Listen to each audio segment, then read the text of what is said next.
স্বাস্থ্য সংস্থার দক্ষিণ পূর্ব এশিয়ার আঞ্চলিক পরিচালক সাইমা ওয়াজেদ পুতুলকে অনির্দিষ্টকালের জন্য বাধ্যতামূলক ছুটিতে পাঠানো হয়েছে।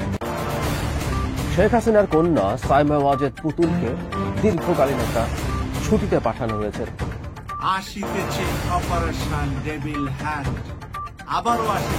আসসালামু আলাইকুম ভিউয়ার্স, দেশ ও দেশের বাহির থেকে যারা আমার ভিডিওটি প্লে করেছেন জানাচ্ছি আন্তরিক শুভেচ্ছা ও অভিনন্দন। আশা করি সবাই ভালো আছেন, সুস্থ আছেন, আলহামদুলিল্লাহ। তো ভিউয়ার্স, এবার শেখ হাসিনার অপরাধের কারণে ও বিভিন্ন ইস্যুকে কেন্দ্র করে চাকরি হারালেন তার নিজের কন্যা সাইমা ওয়াজেদ পুতুল। অটোমেটিক্যালি বিশ্ব স্বাস্থ্য সংস্থা থেকে তাকে বাধ্যতামূলক ছুটি দেওয়া হয়েছে। এখন তিনি কোথায় অবস্থান করবেন, নিজের মায়ের কাছে নাকি আমেরিকায়, এটা নিয়েই তারা এখন সংশয়ের ভিতরে পড়েছে। এদিকে সজীব ওয়াজিদ জয় এখনও স্ত্রীর করা মামলায় পালিয়ে বেড়াচ্ছেন আমেরিকাতে। শেখ হাসিনার পরিবার এখন কতটা বিধ্বস্ত অবস্থায় পড়ে গেলেন। এদিকে হাসিনার পাশেও কোনোভাবে দাঁড়াতে রাজি নয় ভারত।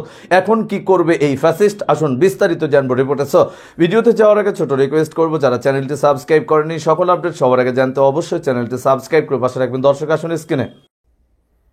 শেখ হাসিনার কন্যা সাইমা ওয়াজেদ পুতুলকে দীর্ঘকালীন একটা ছুটিতে পাঠানো হয়েছে, এরকম একটা নিউজ আমাদের সামনে এসছে। আমরা দীর্ঘদিন থেকে বলছিলাম শেখ হাসিনার কন্যাকে ডব্লিউএইচওর রিজিওনাল যে ডিরেক্টরের পজিশন সেখান থেকে বাদ দিতেই হবে। এটা শুধু শেখ হাসিনার কন্যা বলে নন, বাংলাদেশে এই পুরো বিভৎস দুর্নীতি এবং অপশাসনের অংশ হিসেবে তাকে সেটা করতে হবে। আমরা একটু পেছনে যাই। হঠাৎ করে দেখা গেল এরকম একটা পজিশনে সেই নারীকে বসানোর জন্য উন্মাদের মতো সব কিছু দিয়ে চেষ্টা করছে ভারত। তার সাথে কম্পিটিশন যার ছিল, যার সাথে তিনি নির্বাচন করেছে, রিজিওনাল অঞ্চলে কতগুলো ভোট আছে, সেই ভোটের ভিত্তিতে নির্ধারিত হয় কিন্তু তিনি কে সেই পদে যাবেন। তার সাথে কন্টেস্ট করছিলেন নেপালের একজন, যিনি দীর্ঘদিন বহু বছর ডব্লিউএইচওতে কাজ করেছেন। শুধু না, এই সেক্টরে তার দুর্দান্ত একাডেমিক পড়াশোনা আছে। কিন্তু না, ভারত শেখ হাসিনা কন্যাকে এই পজিশনে বসানোর জন্য উন্মাদ হয়ে চেষ্টা করেছে এবং তারা সফল হলো। আমরা তখন এটা অনুমান করতে পেরেছিলাম তারা আসলে শেখ হাসিনার উত্তরসূরিকে ট্রেনিং দিচ্ছে। দীর্ঘদিন শেখ হাসিনা সম্ভবত চেষ্টা করেছিলেন তার পুত্রকে সেই জায়গায় বসাতে, কিন্তু আপাদমস্তক এক আহাম্মককে আসলে সেটা করে ওঠা সুযোগ হয়নি। এবং শোনা যায় তার লুটপাটে যত মনোযোগ ছিল, এসে দায়িত্ব নেবে, চোরদেরও তো দায়িত্ব নেওয়ার ব্যাপার আছে, ওর মধ্যেও কিছু রেসপন্সিবিলিটি থাকে, ওই আগ্রহ বা আসলে ওই দায়িত্ববোধটুকুও তার ছিল না। তিনি টাকা তো তার কাছে বস্তা বস্তা যাচ্ছেই, সেটা নিয়ে তার জীবন স্মুথলি কাটাতে চেয়েছেন। পরবর্তীতে আমরা অনুমান করি যে শেখ হাসিনা তার কন্যাকে সেই জায়গায় এনেছেন। উত্তরাধিকার নিয়ে ঝামেলা হচ্ছিল, এটাও শোনা যায়। কনফিডেন্টলি বলা যায় যে তার বোনের সাথে সেটা হচ্ছিল, যেটা হয় রাজতন্ত্রে। কে ক্ষমতায় যাবে, রাজা বা সম্রাজ্ঞী চলে গেলে সেই জায়গাকে নেবে, সেই উত্তরাধিকারের লড়াই হচ্ছিল। কিন্তু শেষ পর্যন্ত সম্ভবত শেখ হাসিনা তার কন্যাকে ঠিক করেছেন এবং তাকে ভারতে রেখে গ্রুম করতে হবে না, যেমন শেখ হাসিনাকে করেছিল। মুজিব হত্যার পর দীর্ঘদিন ভারতে থেকে তিনি গ্রুমড হয়েছেন ভারতকে দিয়ে, তারপর দেশে এসে এই দেশটাকে ছারখার করে দিয়েছেন। ঠিক একইভাবে তার কন্যাকেও 5 বছর অন্তত গ্রুম করবে। শেখ হাসিনা এবার শেষ টার্ম থাকার কথা ছিল সম্ভবত। তারপর তার কন্যা এসে হাল ধরবেন। বেশ খানিকটা কম্বোডিয়াতে হুন ম্যানেট যেরকম হুন সেনের দায়িত্ব নিয়েছেন, সেই রকম এসে 2 নম্বরই, আমি নর্থ কোরিয়ার কথা বলি না, ওখানে তো নির্বাচন নাই। কম্বোডিয়াতে এখনো কাগজে কলমে নির্বাচন আছে। সেই নির্বাচনে হাসিনার মতো করেই ম্যানিপুলেট করে তারা ক্ষমতায় থাকেন। সুন্দর মতো বড় ছেলের হাতে দায়িত্ব দিয়েছেন। তো ঠিক একই রকম ঘটনা ঘটানোর প্ল্যান ছিল, সেটা শেষ হচ্ছে। এবং বাংলাদেশ সরকারের দিক থেকে এই ব্যাপারে পদক্ষেপ নেওয়ার জন্য আমরা দীর্ঘদিন থেকে বলছিলাম। সর্বশেষ যেটা হয়েছে যে দুর্নীতি দমন কমিশন তার বিরুদ্ধে অভিযোগ এনেছে। সেই অভিযোগের যৌক্তিক ভিত্তি আছে, এটা চোখ বন্ধ করে আমরা বলতে পারি। সেটার ভিত্তিতেই সম্ভবত এই কাজটা তাকে দীর্ঘমেয়াদী ছুটিতে পাঠানো হয়েছে। এবং আমরা অনুমান করি যে সেই ব্যাপারে তারা খোঁজ খবর করবেন এবং আমরা আশা করি শেখ হাসিনা কন্যা এই পদে আর থাকতে পারবেন না। সরকারের কাছে আমরা চাইব সরকার তার চাপ ক্রমাগত চালিয়ে যাবেন, এটা থামানো যাবে না। এই নারীকে এই পদ থেকে বহিষ্কার বা উচ্ছেদ করার আগ পর্যন্ত কোনোভাবেই থামা যাবে না। সরকার তার সর্বশক্তিতে এই চেষ্টা করে যাবেন, সেটা আমাদের দিক থেকে এক্সপেকটেশন। শেখ হাসিনার পরিবারকে যেখানে যেভাবে যতটা ঝামেলায় ফেলা যায়, তাদের জীবনকে যতটা দুর্বিষহ করে তোলা যায় আইনি পথে। আমরা ইনসাফে বিশ্বাস করি, আমরা সেই চেষ্টা করে যাব, আমাদের সরকার থেকে সেই চেষ্টা করে যেতে হবে। এই সরকার না, ভবিষ্যতের সরকার, প্রতিটা সরকারকে একই কাজ করে যেতে হবে। এই দেশের জনগণের উপর বছরের পর বছর যে বিভৎস রকম নিপীড়ন অন্যায় চালিয়েছে, যেভাবে এই দেশটাকে ধ্বংস করে ফেলা হয়েছে, আমরা যা যা করার কথা বলছি এগুলো কোনোটাই তার মাসুল হয় না। কিন্তু আমরা আমাদের জায়গা থেকে যেন এই চেষ্টাটা চালিয়ে যাই, এই চেষ্টাটা করে যাই।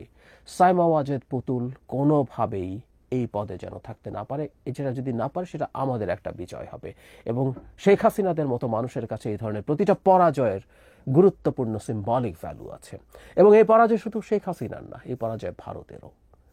ভারত তাকে একেবারে তার মতো করে ওখানে নিয়ে বসিয়েছে, তার ইচ্ছায় বসিয়েছে, তার মতো করে গড়ে তোলার জন্য বসিয়েছে। সুতরাং ভারতকেও একটা পরাজয়ের অনুভূতি আমরা দিতে চাই।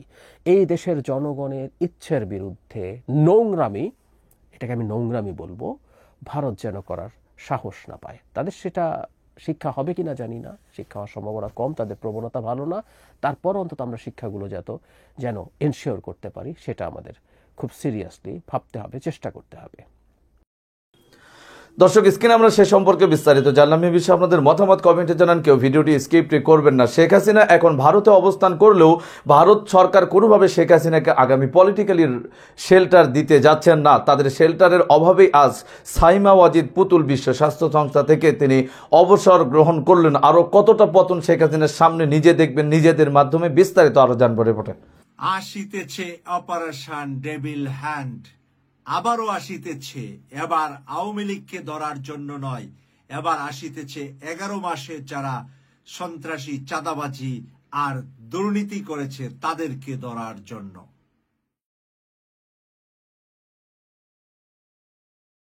আসসালামু আলাইকুম ওয়া রাহমাতুল্লাহি ওয়া বারাকাতুহু। প্রিয় দর্শক, খুবই বেদনাদায়ক এবং দুঃখ নিয়ে আমাদের ভাগ্যে, আমাদের কপালে আবার আসছে অপারেশন ডেভিল হ্যান্ড, যেটা একবার এসেছিল আওয়ামী লীগকে গায়েল করার জন্য, স্পেশালি সেই শেখ মুজিবের এলাকাকে দমন করার জন্য।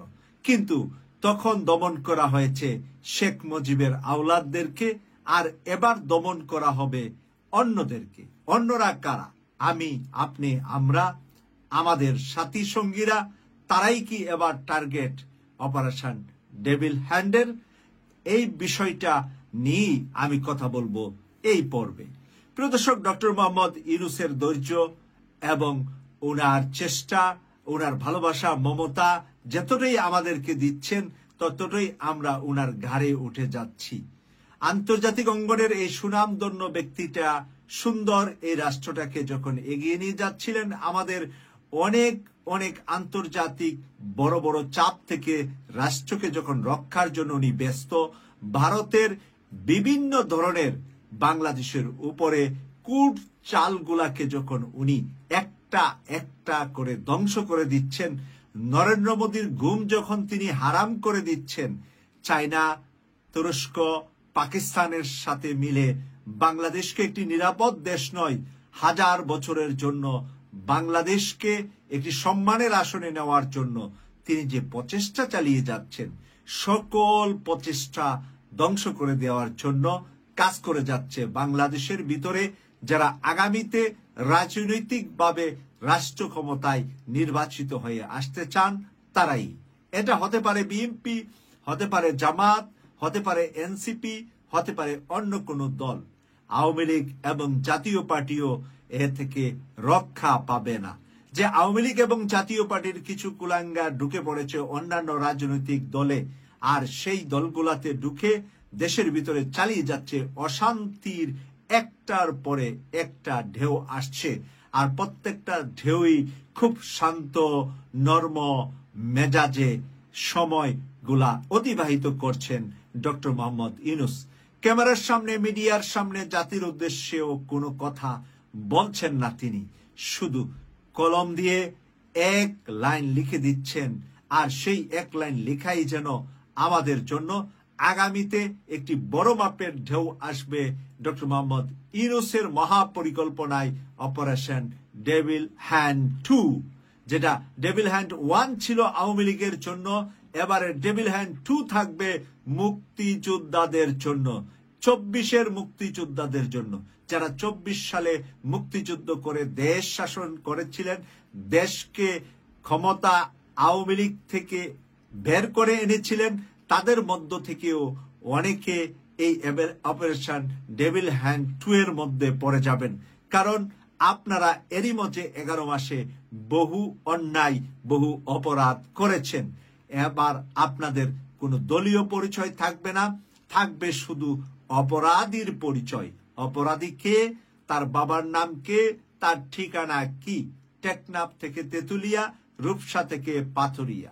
অপারেশন ডেভিল হ্যান্ড 1টা হয়েছিল শুধুমাত্র বৃহত্তম ফরিদপুর জেলার কিছু অংশে, যেখানে শেখ মুজিবের উত্তরসূরিরা উৎপাত বেশি করেছিলেন।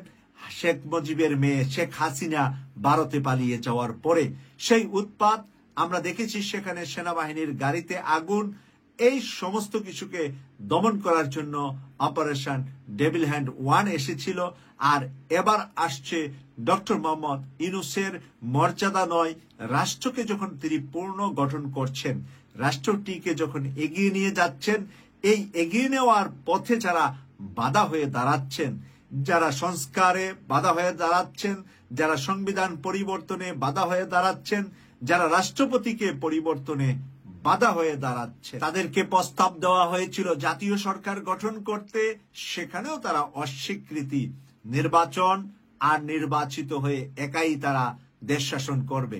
ডক্টর মোহাম্মদ ইউনূস ব্যবসায়ী মানুষ, ব্যাংকার মানুষ, অর্থনীতিবিদ, ওনার রাষ্ট্রীয় ক্ষমতা চালানোর যোগ্যতা নাই। উনি যোগ্য মানুষ নয় রাষ্ট্র চালানোর। বয়স 84-85 এখন হয়ে গিয়েছে, 84-তে দায়িত্ব নিয়েছে। এই সমস্ত কথাবার্তা বলে মিডিয়াতে বুদ্ধিজীবীদেরকে লেলিয়ে দিয়ে, বামপন্থী বুদ্ধিজীবীদেরকে হায়ার করে, মিডিয়াকে হায়ার করে যেই কথাবার্তাগুলা হচ্ছিল ডক্টর মোহাম্মদ ইউনূসের বিরুদ্ধে, এবং যেই কথাবার্তা হয়েছিল এই 24-এর বিজয়ী সেনাদের বিরুদ্ধে, বিজয়ী অধিনায়কদের বিরুদ্ধে, বিজয়ী তরুণদের বিরুদ্ধে, যাদেরকে বলা হয় বাচ্চা বাচ্চা শিশু, তোমরা 24-এর প্রয়োজনে রাস্তায় এসেছিলা, এখন তোমরা বই খাতা নিয়ে আবার কলেজ বিশ্ববিদ্যালয়ে ফেরত যাও। যাদেরকে অবহেলা, যাদেরকে প্রতিহিংসা, যাদেরকে ছোট করে কথা বলা হয়েছে, আজকে তাদের পক্ষেই চলে আসবে অপারেশন। দর্শক, স্ক্রিনে আমরা সে সম্পর্কে বিস্তারিত জানলাম। সো ভিডিও এই পর্যন্ত। ভালো লাগলে লাইক এন্ড কমেন্ট করবেন। দেশের সকল আপডেট সবার আগে জানতে অবশ্যই চ্যানেলটি সাবস্ক্রাইব করে পাশে রাখবেন। দেখা হবে পরবর্তী ভিডিওতে ইনশাআল্লাহ। আসসালামু আলাইকুম ওয়া রাহমাতুল্লাহ।